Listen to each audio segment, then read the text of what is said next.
¿Qué tal, amigos? Muy buenas noches, tengan todos ustedes bienvenidos nuevamente a este su programa Armagedón Noticias aquí en Radio Cielo 1010 AM 101.7 del FM. Gracias a todos, al equipo de la radio que nos acompaña y por supuesto a todos los oyentes que nos escuchan a nivel nacional.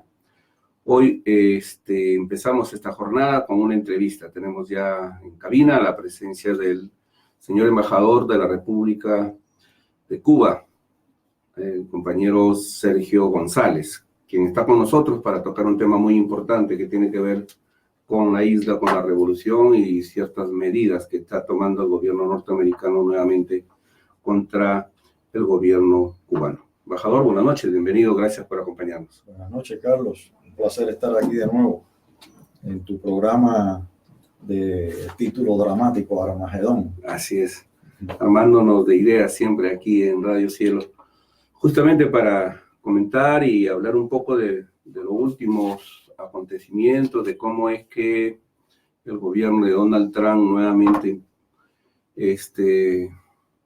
echó todo al suelo lo que se había avanzado con Obama en esos acuerdos que recordamos todos, y prácticamente hoy estamos hablando de una profundización de la ley de Burton, en especial del título 3, que afecta de una manera muy, muy fuerte a la isla, al gobierno cubano y al pueblo cubano.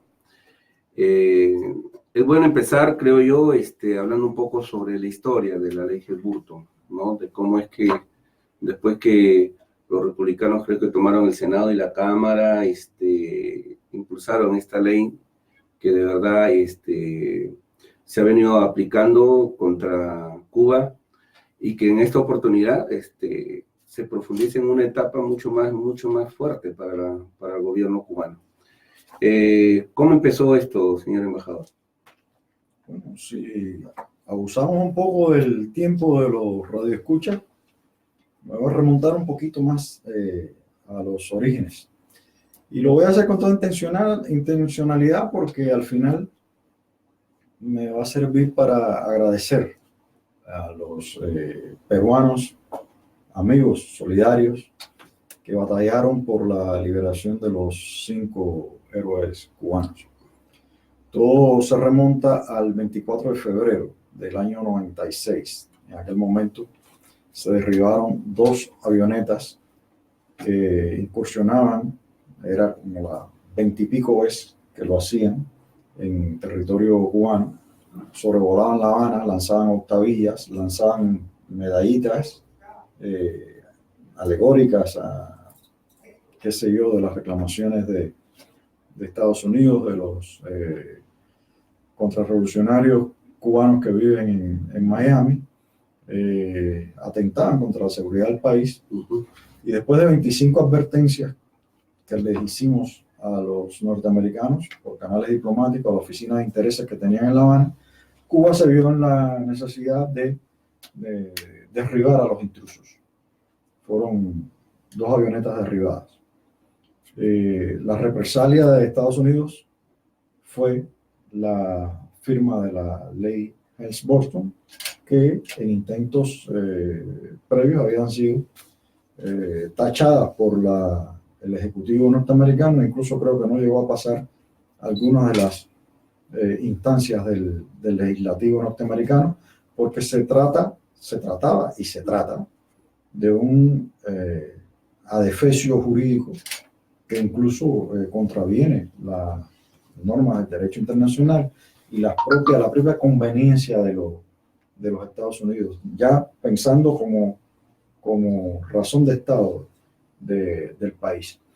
En las memorias de Clinton, él menciona que cuando se produjeron los acontecimientos del 24 de febrero, él estuvo en la disyuntiva de atacar, o sea, de hacer un ataque de aviación, bombardeo a Cuba, ataques quirúrgicos, o aplicar la Helms-Burton, que él había estado denegando reiteradamente antes de ese momento, y que él se decidió por la Helms-Burton porque un ataque contra Cuba hubiera sido meter a Estados Unidos dentro de una guerra. Yo me estaba acordando ahora en estos días que veía que el actual presidente Donald Trump mandó a detener un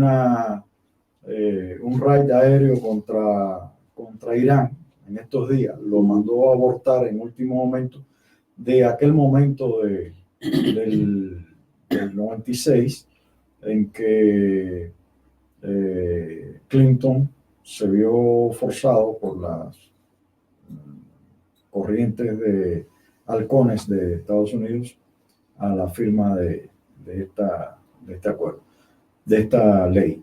Cuando él firmó la Helms-Burton, a lo que se había negado durante mucho tiempo antes, inmediatamente los aliados de Estados Unidos reaccionaron deliberadamente.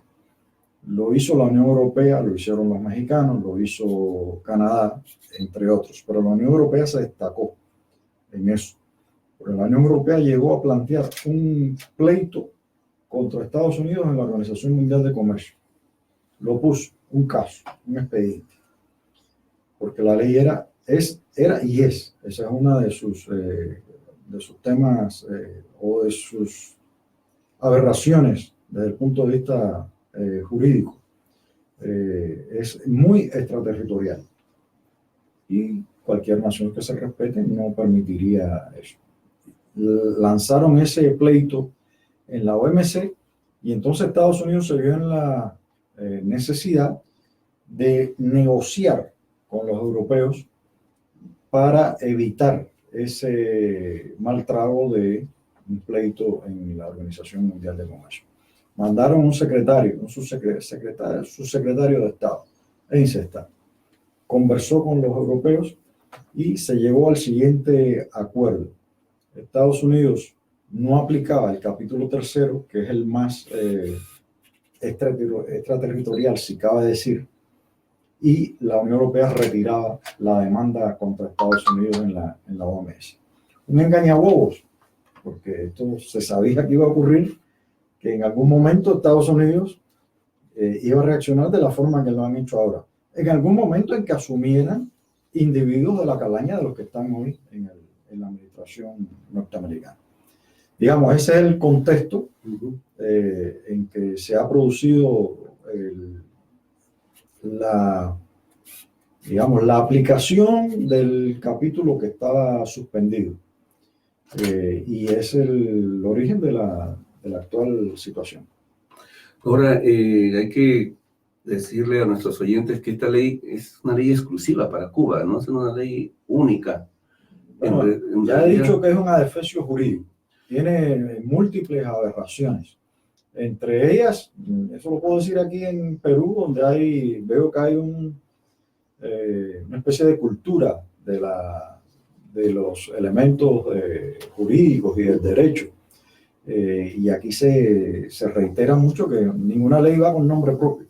Bueno, aquí está un nombre propio incluido en el texto de la ley. Aquí se menciona a Fidel Castro y Raúl Castro en la ley. Y se dice, esta ley va a estar vigente o será de aplicación rigurosa mientras Fidel Castro y Raúl Castro tengan el poder.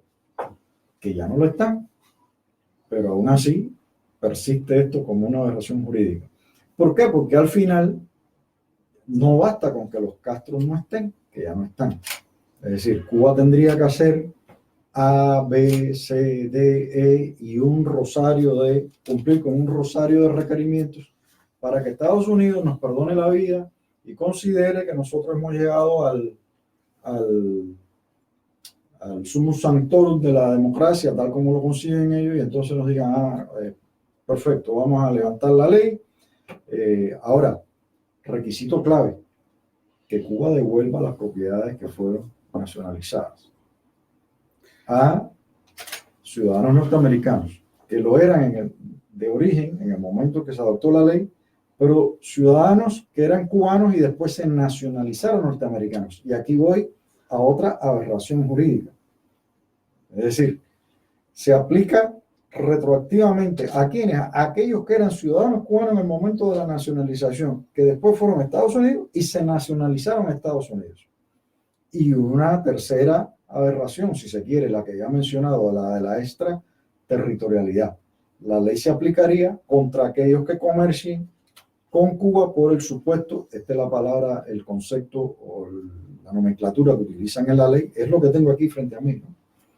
Trafiquen con propiedades norteamericanas que fueron nacionalizadas, como si la nacionalización fuera un delito. Y la nacionalización es una figura de derecho internacional, que está establecida mucho antes de la Revolución Cubana, pero que fue incluso sancionada por instrumentos posteriores adoptados por las Naciones Unidas. Pero de eso seguro que tú me vas a preguntar más adelante, yo me voy a reservar para ese momento.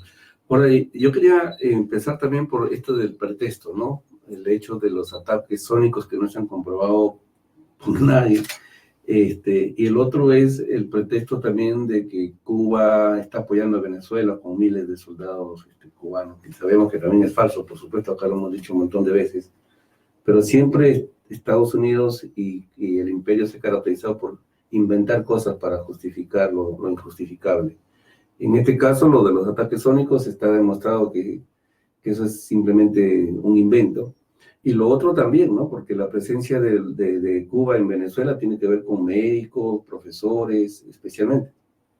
Ya, aquí un funcionario amigo de la Cancillería me dijo en broma, el día que ustedes tengan la bomba esa sónica, avísame, consíguemela, que eso es muy interesante. Y un buen día yo llegué con esta carpeta y saqué una hojita con la foto de un grillo. Es decir, un grillo que se llama grillo de la India de cola corta o algo así. Es un grillo común en Cuba. Y que los equipos de investigación de dos universidades, una norteamericana y una británica, demostraron, a partir de oír los materiales que los norteamericanos habían grabado allá en La Habana, determinaron que era lo más parecido a el ruido que producen en el aleteo de los grillos cuando están en celo, en su etapa de reproducción. Era lo más parecido a lo que habían obtenido las grabaciones en Cuba. Entonces se lo entregué a mi amigo de Relaciones Exteriores y dije, mira, aquí te traigo la bomba sónica de nosotros. Los pretextos siempre han estado en la carpeta de los norteamericanos. Lo que pasa es que no son pretextos creíbles. Es decir, los ataques contra Cuba empezaron primero por las nacionalizaciones. Después me detengo en eso porque es lo más importante, que está detrás de la ley Helms-Burton. Pero luego siguieron por las relaciones que nosotros teníamos con el campo socialista de Europa. Bueno, recuerden que a nosotros nos votaron de la OEA, que fue una posición que dignamente rechazó Porra Barrenechea, por tener relaciones con una potencia extracontinental, por importarle una ideología que era ajena a los valores de las democracias en el continente americano. O sea, ya eso era uno de los primeros pretextos. Es decir, tener el derecho a pensar de una manera diferente ya era un pretexto para los norteamericanos. Después vino nuestra ayuda internacionalista a los pueblos del África Austral que no se habían independizado, que no se habían alzado sobre la condición de países coloniales. La defensa de Angola, que era un país, de la soberanía de Angola, que era un país soberano y pretendió ser dominado por Sudáfrica, y las potencias occidentales estaban detrás de todo eso. A nadie que engañen con eso. Y la liberación de África del Sur, la derrota del apartheid. Ese fue otro pretexto. O sea, los pretextos han estado sobre la mesa en cada época de la revolución, pero el que da origen a esto, a la ley Helms-Burton, es lo que tengo aquí. Ley para la libertad y la solidaridad democrática cubanas, con ese título rimbombante, es como se conoce la ley Helms-Burton, ley de libertad, entre paréntesis, 1996. El pretexto para esto son las nacionalizaciones aplicadas por Cuba. Bueno, Cuba está en el derecho de hacer las nacionalizaciones y adoptar las medidas que consideraban necesarias para echar adelante el desarrollo del país.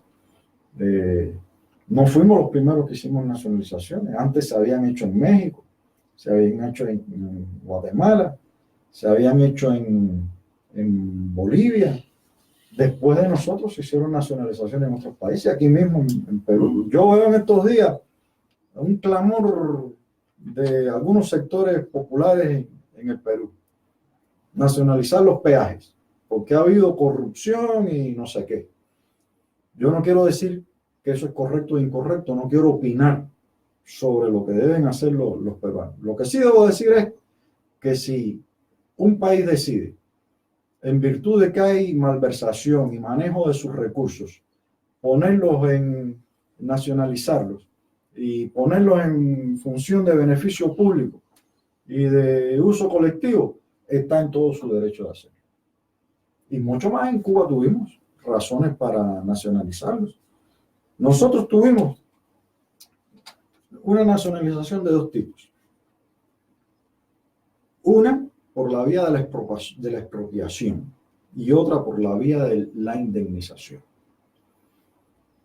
En el caso de propiedades mal habidas que estaban en manos de círculos batistianos, del propio Batista. Por cierto, ahora hay familiares de Batista que están reclamando en virtud de la ley Helms-Burton. Claro. Batista, un individuo que en el año 32, 33, era sargento taquígrafo del Estado Mayor del Ejército Cubano.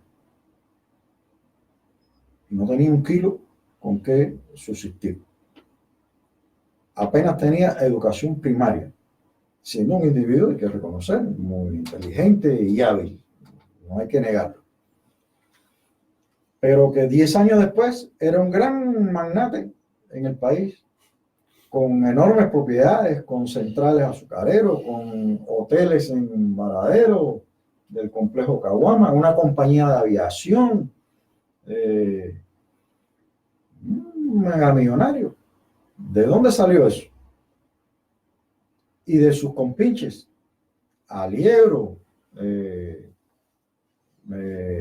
Lamar, varios de ellos, esos fueron expropiados simplemente porque eran malversadores. El caso también que ha salido a relucir en las últimas semanas, de un confeso torturador de la época batistiana, Esteban Ventura, sus familiares reclamando en virtud de la ley. Bien, ellos fueron simplemente expropiados. Era dinero mal habido. Y se le aplicó todo el peso de la ley, que fue hecha antes del proceso. Es decir, la ley, el proceso fue conforme a ley. La ley 851 del Estado Revolucionario, que establecía las pautas y los requerimientos para la nacionalización, que además estaba en consonancia con la Constitución cubana vigente, que fue la que aplicó la revolución al llegar al poder. La Constitución de 1940 estaba el concepto de nacionalización y conforme a derecho internacional, la práctica y lo establecido por las leyes. Y hay otro tipo de nacionalizaciones que nosotros hicimos, con indemnización. Ahí se opuso Estados Unidos. Ahí estaban no solo las propiedades de compañías norteamericanas, sino también de otros países. Como el resto de los otros países, que yo voy a mencionar ahora, nosotros tuvimos acuerdos mutuamente aceptables. Acuerdo de suma cero, lo que le llaman lump sum agreement, que es el concepto del latín. Es decir, el Estado nacionalizado asume como conjunto las obligaciones y reclamos de sus demandados o demandantes. Y entonces el gobierno nacional que nacionaliza se pone de acuerdo con el Estado, hacen acuerdo de suma cero y el Estado que protege a los nacionalizados resuelve cada uno de los casos. Nosotros resolvimos esos casos con Suiza, Gran Bretaña, Francia, España, Italia, México y Canadá. Esos 7 países. El único con el que no pudimos llegar a un acuerdo fue con Estados Unidos. ¿Por qué? Porque Estados Unidos simplemente se opuso, planteando metas inalcanzables. Estados Unidos dijo, ok, indemnización pronta, cash y justa. ¿Qué significaba cada una de esas cosas? Pronta es ya, y cash es dinero ahora mismo. Y justa, aquí se encierra la trampita.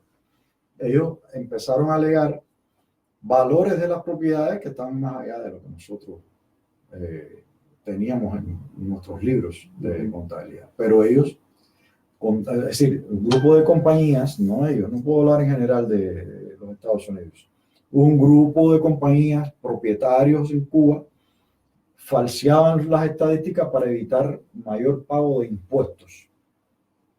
De manera que después decían, no, pero eso no es lo que vale mi compañía. Bueno, pero eso es lo que está acreditado en los libros. Entonces, hicieron imposible la negociación y un acuerdo de buena fe para resolver el problema. Incluso Cuba dijo lo siguiente. Cuba tenía en sus reservas en el año 58 464 millones de dólares de aquella época. Cuando Batista se fue, vació las reservas, se las llevó. Eso está probado y certificado por un individuo que provenía de la burguesía cubana, no era un revolucionario, pero era un profesional de la actividad del sistema bancario en Cuba. Había trabajado en época anterior a la revolución en el banco Felipe Pasos y cuando Fidel llega a La Habana, lo llamó porque era un individuo honesto y profesional. Lo que reclamaba la revolución, lo que reclamaba Fidel para aquel momento, aquel primer gobierno. Él sabía lo que había en bóvedas, en la reserva del Estado. Y él llegó y cuando abre las bóvedas se encuentra que las bóvedas están vacías. ¿A dónde fueron a parar? A los bancos de Estados Unidos. Todo está, se podía rastrear por los libros de contabilidad. Se les reclamó a los Estados Unidos y Estados Unidos se negó a devolver ese dinero. Entonces, ¿en base a qué podíamos hacer nosotros el pago de esas indemnizaciones? Nosotros dijimos a Estados Unidos, estamos listos, o sea, dispuestos a pagar, pero no listos. No estamos en condiciones de hacerlo ahora. Vamos a negociar plazos, como hicimos con los demás 7 países que mencioné. Estados Unidos se negó a eso. Pero en el intercambio de notas entre los dos países, está claro que Estados Unidos reconoce la legitimidad de las nacionalizaciones. Porque ellos conversan y ellos negocian. Yo vi ahora recientemente, la prensa cubana lo ha estado refrescando, el intercambio de notas entre las embajadas norteamericanas en La Habana y nuestro Ministerio de Relaciones en Cuba.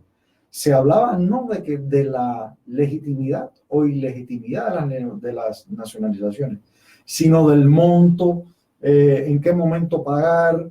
Es decir, se hablaba de cómo indemnizar, cómo resolver el problema de un hecho que era absolutamente legítimo.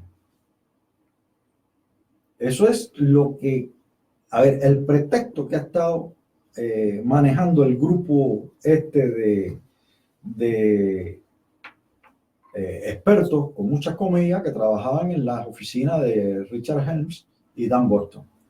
Ellos buscan establecer que las demandas judiciales ante... Perdón, tú me mencionaste de otros pretextos que han utilizado, la colaboración cubana con Venezuela. Bueno, ustedes creo que mencionaste aquí que han rebatido eso aquí. Yo creo que eso es un argumento que no resiste el más mínimo análisis. Nosotros estamos en Venezuela, yo lo he dicho otras veces, con un ejército, sí. Efectivos, sí. Que no visten uniforme, visten batas blancas. Es decir, tenemos 20.000 médicos en Venezuela. Eso no tenemos que sonrojarnos por eso ni avergonzarnos. Al contrario, nos enorgullece. 60% de ellos son mujeres, de esos colaboradores que están ahí. Nosotros en Cuba no tenemos efectivos militares, ni controlamos instituciones, ni nada de eso. Otras veces hemos dicho que nosotros no hay manera de influir sobre Venezuela. Somos un país 3 veces menor que Venezuela, un Producto Interno 3 veces menor que el de Venezuela. Venezuela tiene 32, 35 millones de habitantes, nosotros somos 11 millones. No, la cola que mueve el perro, patrañas. Eso es mentira. Nuestra presencia en Venezuela obedece a convenios de gobierno legítimamente establecidos entre 2 estados soberanos. Nos asistiría el derecho, y además tenemos moral para hacerlo, de tener una presencia de tener una colaboración militar con Venezuela. Al lado de Venezuela hay bases militares rodeando ese país. En el norte, en el occidente, en América Latina hay bases militares. Se están abriendo otras bases militares enfocadas a qué, enfiladas contra quién, contra el gobierno bolivariano. Entonces, a otros les falta la vergüenza de reconocer que tienen ahí su gente y nos atacan. En el mismo territorio cubano hay una base militar contra la voluntad de los cubanos, en Guantánamo. Entonces, que no se hable de ese pretexto, es tan cínico, tan cogido por los pelos que no resiste el más mínimo análisis. Ahora, retomando el tema de este título 3 y de lo que buscan, aparte de la internacionalización del bloqueo, la negativa, por ejemplo, de créditos, la ayuda financiera, inclusive las remesas que mandan algunos hermanos cubanos a Cuba, o sea, se les ha puesto límites. Todo eso también está enmarcado, ¿no?, en la aplicación de este título. A ver, toda la ley, título 1, 2, 3 y 4, es una grosera injerencia en los asuntos internos de Cuba y de otros estados que se relacionan con Cuba. A ver, la ley, hay que ponerle comillas a eso, claro, es un esfuerzo por compendiar todas las disposiciones previas del bloqueo. Codificar eso. Meterlas en un instrumento, un instrumento legal, vuelvo con comillas, para impedir que que Cuba ejerza su derecho soberano. Eso es lo que significa. Una vuelta de tuerca después de haber aplicado numerosas medidas de carácter económico, financiero y comercial, después de haber adoptado la ley Torricelli en el año 92. Hay que recordar todo esto, la posguerra fría, desaparecía la Unión Soviética, el campo socialista, nuestros aliados tradicionales, el 80% de nuestro mercado. Entramos en un periodo muy difícil en Cuba, cayó el 34% de nuestro Producto Interno Bruto.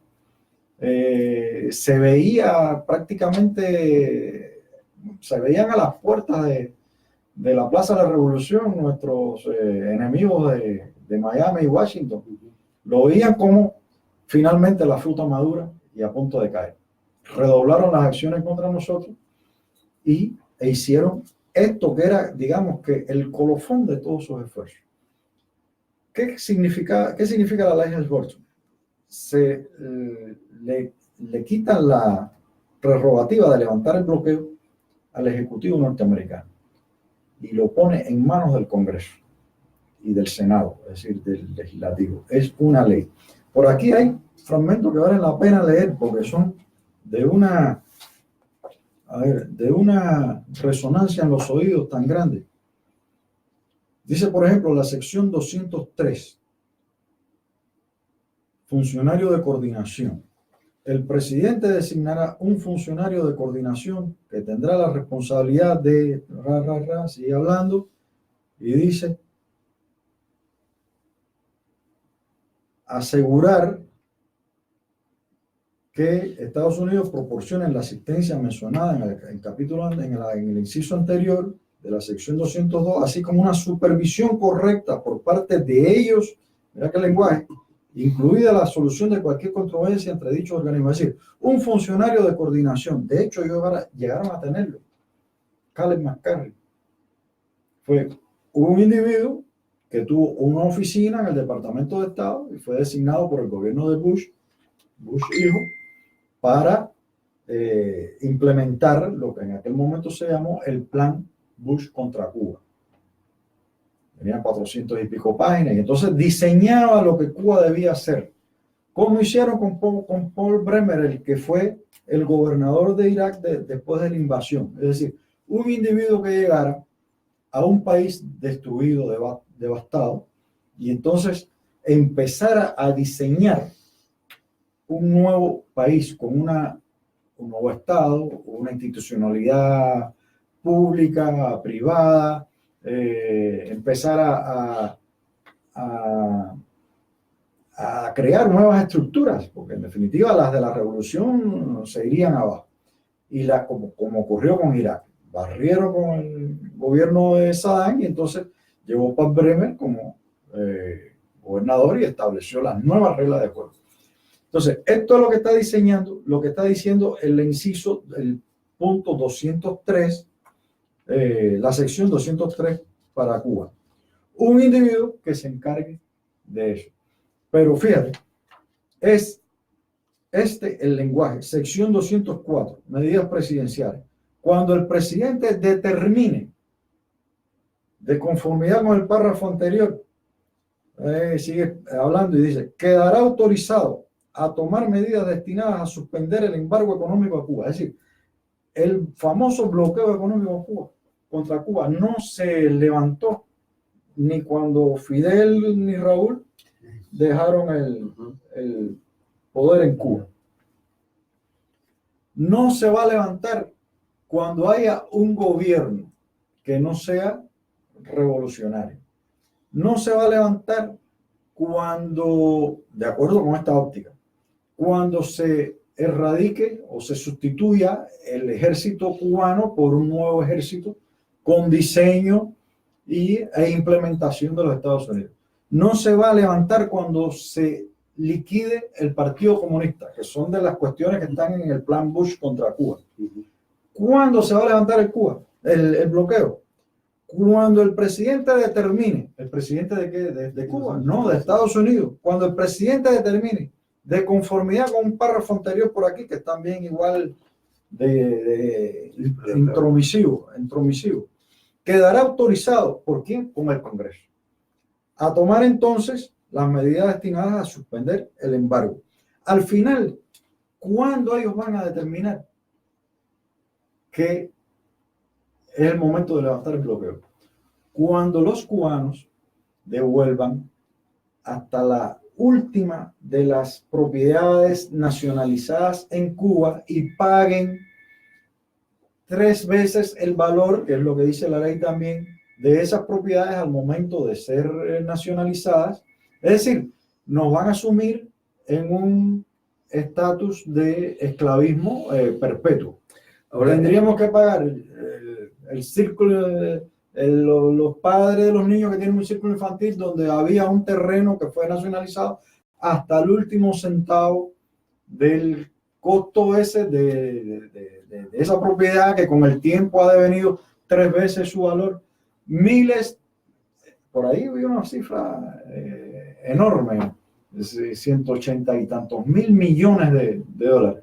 Y por supuesto estaríamos ahí eternamente controlados bajo bloqueo hasta que paguemos el último centavo de nacionalización. Esto me recordaba algo que yo por ahí encontré a la hora que estaba leyendo, de que ese apetito de querer controlar Cuba y de posesionarse de Cuba es una cuestión ya de larga data por el sector conservador de los Estados Unidos.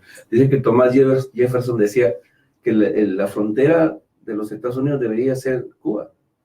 Es un diferendo histórico. Es decir, nosotros creemos que no, con la revolución lo que se puso de manifiesto muy claramente, ¿no? Y polarizó las dos partes. O sea, polarizó el proceso. E incluso la reacción de ellos ante la revolución hizo más difícil la normalización. Nos costó 60 años que llegara un presidente como Obama y dijera, es el momento de hacer borrón, pasar página. Es decir, no borrón y cuenta nueva, no fue eso lo que dijo, sino es el momento de pasar página, porque lo que hemos hecho hasta ahora es ineficiente y no conduce a resultados. No dijo que Estados Unidos debería disculparse con Cuba por las agresiones y por las afectaciones que hemos tenido a lo largo de todos estos años. El desconocimiento de la soberanía de Cuba, del derecho de los cubanos a ser lo que queremos ser. Pero ya era un paso importante, es decir, vamos a trazar línea y hacer un nuevo comienzo. Más o menos fueron esas las frases que utilizó. Costó todo ese tiempo. Pero ya antes de la revolución había ese diferendo planteado desde aquella época. Estados Unidos no contribuyó con los independentistas cubanos, como sí lo hizo el Perú y otras naciones de América Latina, para alcanzar la independencia de España, porque prefirieron que maduraran las condiciones para obtener Cuba de una manera más fácil. Por eso no participaron. De hecho, retrasaron algunos intentos de Martí de enviar expediciones armadas a Cuba, incautaron barcos con armas para las luchas independentistas cubanas y solo intervinieron oportunistamente cuando vieron que tenían posibilidades de quedarse con ejercer el poder en Cuba. De hecho, en el 1992, ya en el 1902, entre el 98 y 1902, ya nosotros vivimos eso que está diciendo la Henry Boston. Ellos mandaron un interventor a Cuba. Entre el Tratado de París de diciembre del 98, cuando ellos derrotan a la flota española en Santiago de Cuba, y 1902 hubo un periodo de tránsito, comillas para este periodo de tránsito, que hoy se utiliza con mucho festinamiento, en el que en Cuba vivió una junta intervencionista norteamericana. Fue el periodo, no hubo que hacer lo que el memorando Breckinridge, que decía hay que usar con Cuba los mismos métodos que con Sodoma y Gomorra. Arrasar, si es posible, con esa población indolente. No hubo necesidad de eso. Con sus mañas licenciaron al Ejército Libertador, que había luchado contra España. Eliminaron, suprimieron el Partido Revolucionario Cubano, creado por Martí, que era la entidad revolucionaria con la que íbamos a hacer con la que se llegó a la independencia. Es decir, es casi como que esta es la versión 2.0 de aquel proceso intervencionista de Cuba que nos mantuvo en casi 60 años de neocolonialismo. Porque Cuba tenía como parte de su constitución, esto es bueno saber que se recuerde, refrescarlo a la radioaudiencia. Parte de la constitución de 1902 fue la enmienda Platt. Esto fue un parche que le pegaron a la ley de presupuesto de los Estados Unidos a finales del siglo XIX, vísperas a las entradas del siglo XX. La enmienda Platt decía, bueno, tenía 7 puntos. El primero de ellos decía, Estados Unidos se reserva el derecho de intervenir, así la palabra suena dura, pero era es la que existió, de intervenir en Cuba siempre que considere que los intereses de los Estados Unidos están en peligro. Matices más, matices menos. Y el punto 7 de la enmienda Platt decía, Cuba arrendará bases navales y carboneras para los intereses del ejército de los Estados Unidos. En aquella época no había barcos de estos nucleares ni de diésel, sino que eran barcos movidos por carbón, vapores. Y entonces, por eso, bases navales y carboneras. De aquella época viene la base naval de Guantánamo. Entonces, Estados Unidos le dijo a los constituyentistas cubanos, si no firman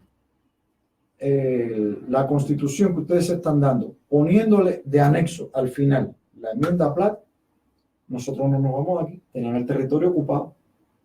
Fue un debate enorme de opinión pública y con la fuerzas revolucionarias que estaban representadas en aquella constituyente. Fue duro, en cierto modo trágico, y aquellos constituyentistas se vieron obligados a firmar eso. Pero esa constitución con esa enmienda estuvo en vigor hasta el año 34. Es decir, una especie de cláusula legal que les daba el derecho a Estados Unidos a intervenir en Cuba. Así, con esa palabra, intervenir en Cuba. Entonces, viene de mucho, de mucho antes todo esta diferendo, y por eso decimos que es historia. Ahora, esto se da en el contexto del 58 aniversario de la Playa Girón. Uh-huh.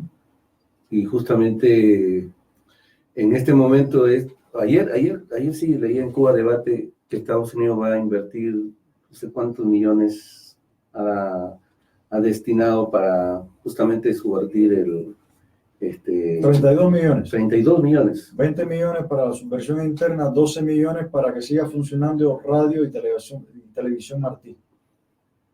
Así descaradamente Totalmente, no hay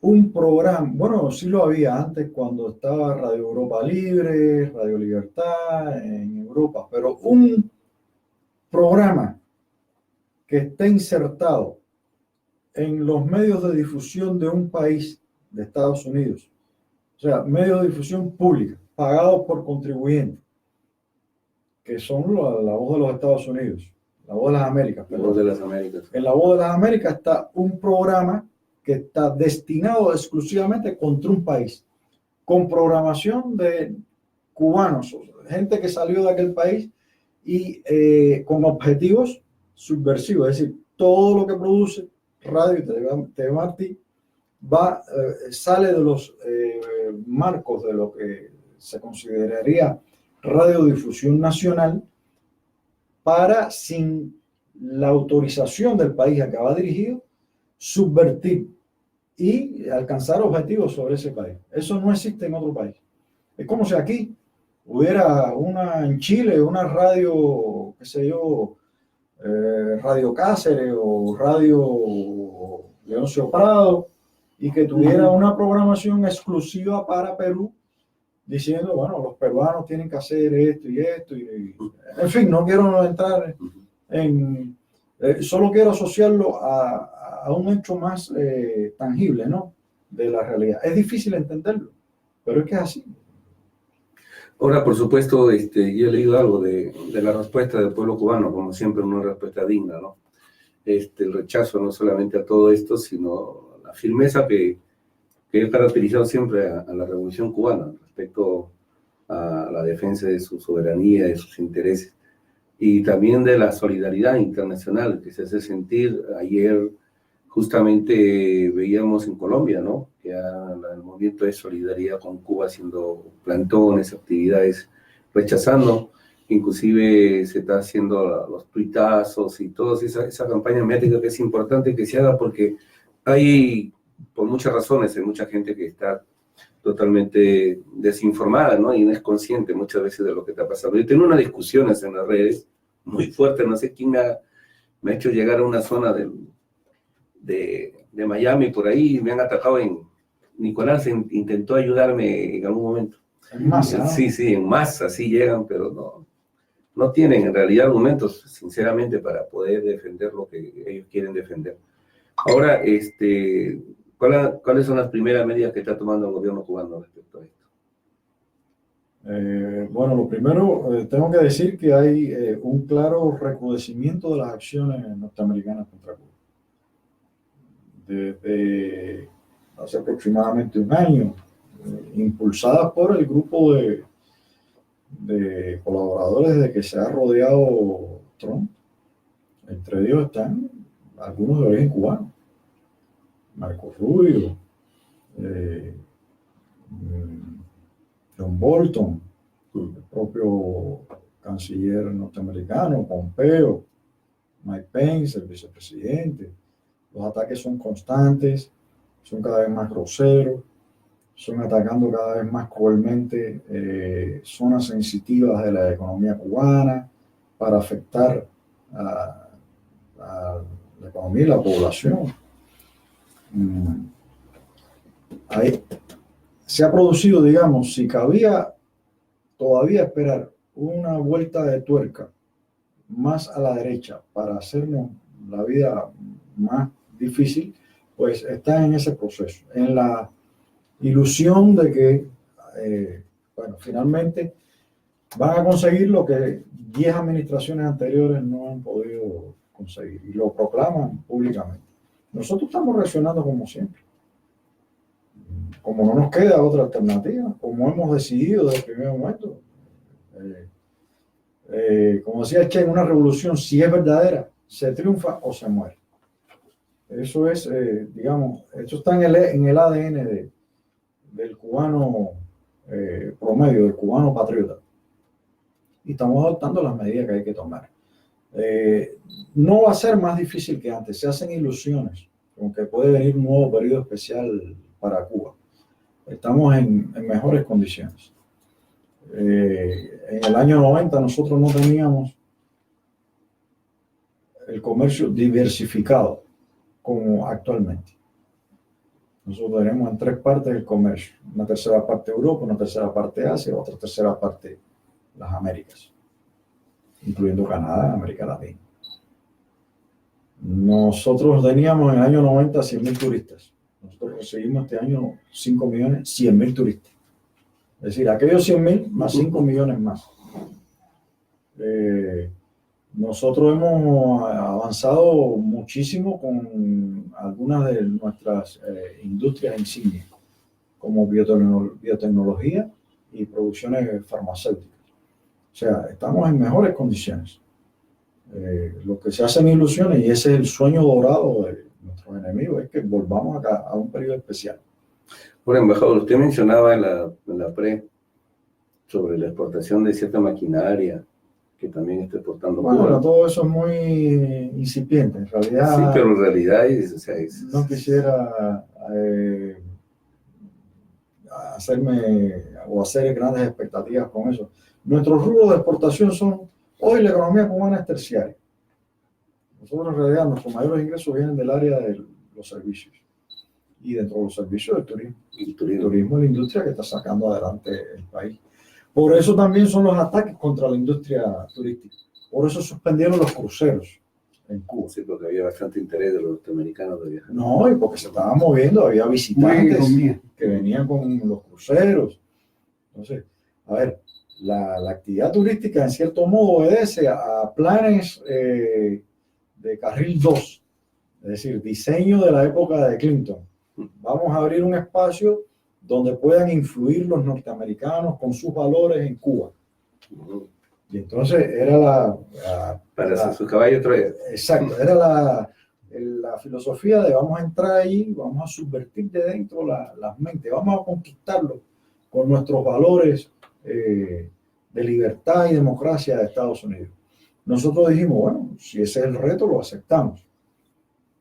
Porque nosotros preferimos una relación, aunque sea entre desiguales, entre Cuba y Estados Unidos, en base a la paz.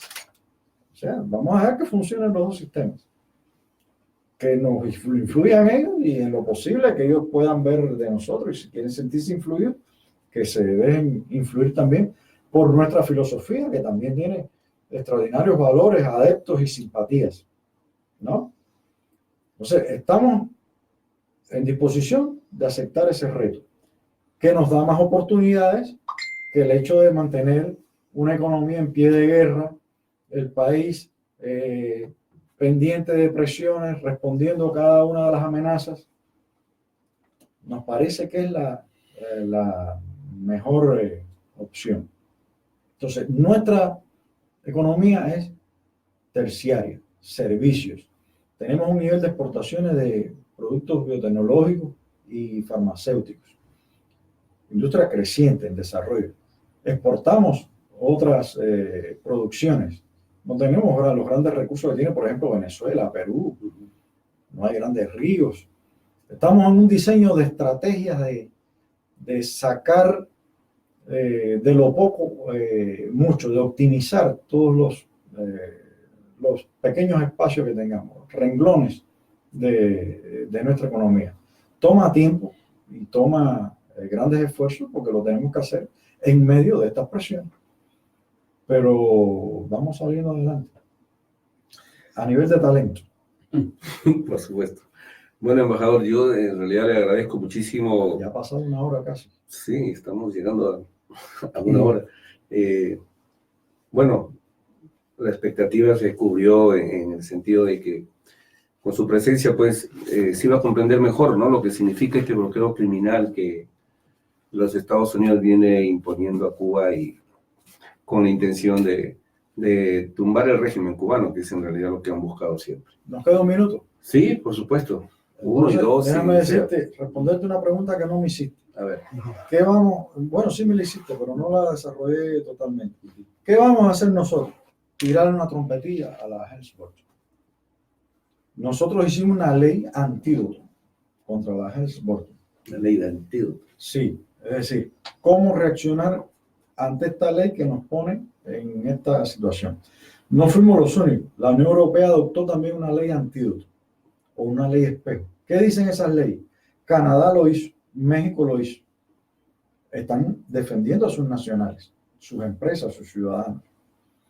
La ley de ellos dice, si Estados Unidos, si hay una empresa europea que reclama en virtud de la Helms-Burton, nosotros sancionamos a ese nacional, porque esa es una ley de un estado, de otro estado. Y nosotros decimos lo mismo. La ley Helms-Burton puede que funcione ahí en los tribunales norteamericanos. De hecho, ya están apareciendo reclamaciones. En Cuba no. En Cuba tiene valor cero. Es nula. Y en Cuba decimos además que fíjate, aquellas empresas que estaban en una lista de reclamaciones que nosotros reconocemos, de alrededor de 5.900 propietarios, que estábamos dispuestos a indemnizar. Si alguno de ellos, de esa lista, decide hacer reclamaciones en virtud de la ley Helms-Burton, automáticamente se queda fuera de los arreglos con nosotros. Eso es lo que estamos diciendo en otras palabras. El que se acoja a la ley Helms-Burton, el que contribuya a la aplicación de la ley Helms-Burton, el que proporcione información para aplicar la Helms-Burton contra Cuba, incurre en delito y puede ser sancionado por los tribunales cubanos. Esa es la reacción. Ley antídoto. Excelente. Bueno, estamos pues ya despidiéndonos del señor embajador de Cuba, Sergio González, que ha tenido la gentileza justamente de aceptar la invitación y estar con nosotros para tocar un tema tan complicado y difícil, que no es nuevo, pero que era necesario que la población, que nuestros oyentes tengan una mejor visión, ¿no? Y qué más con la explicación que ha dado el embajador Sergio González. Embajador, agradecerle una vez más su presencia. Para nosotros, de verdad, es un honor tenerlo aquí. A ustedes, el honor es mío. Bueno, nos vamos a la segunda hora, vamos con un intermedio musical y retornamos con el programa Armagedón aquí en Radio Cielo.